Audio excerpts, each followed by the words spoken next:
Teaching children a moral, spiritual, and holistic approach to educational development.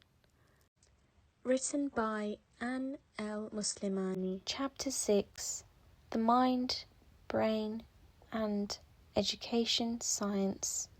IIIT Books in Brief series. Published by International Institute of Islamic Thought, IIIT. Our Creator designed our brain so that, guided by revelation, we could use our intellect to pursue knowledge and understanding.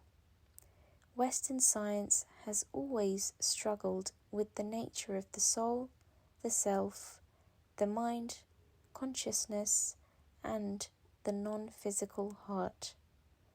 These concepts simply cannot be contained within the boundaries of materialistic, reductionist science.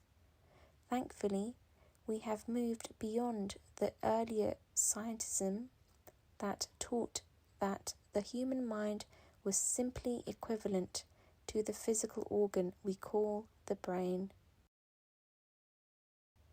Rather than totally withdrawing from applying brain-based learning in the classroom due to earlier problems, it is our responsibility to seriously look at the tremendous body of well-documented studies on how the human brain is designed to learn. For instance, how a student feels emotionally has a great impact on how he or she learns. Depression impedes learning by affecting the hippocampus, the part of the brain that is involved in long-term memory. Hormones produced under stress can physiologically hinder learning, even causing certain areas of the brain to deteriorate. Test anxiety can become so severe in some students that it blocks access to memory. Obviously, the effects as well as the causes of stress will vary from one person to another. Alertness is maintained by challenge, suggesting that low levels of stress can be positive. Yet, what is simply challenging for some students will be too stressful for others, emphasizing once again the importance of knowing our individual students. Teachers should be aware of their facial expressions and tone of voice, as both are quickly and involuntarily judged for threat level. Humor and laughter enhance learning, although the mechanism through which this occurs is not known. The classroom environment, above all, must provide children with a sense of emotional security. There should be respect among students and between the teacher and students.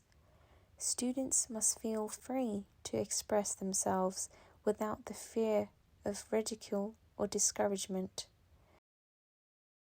Negative classroom experiences strongly affect the ability to learn.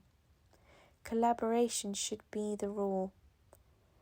In sharing ideas, conceptual understanding is augmented. Teachers need to take the time to design interactive activities, some of which include children of similar abilities and others with a range of abilities to encourage peer teaching that can benefit both the teacher and the other students. Teacher-centered activities should be kept to a minimum. Although learning and memory are linked, they are not the same thing. Memory is the storage of information, and learning is the process of taking that information in and making it a part of the brain. Memory is very complex, but perhaps the most important thing to know is the difference between short-term and long-term memory.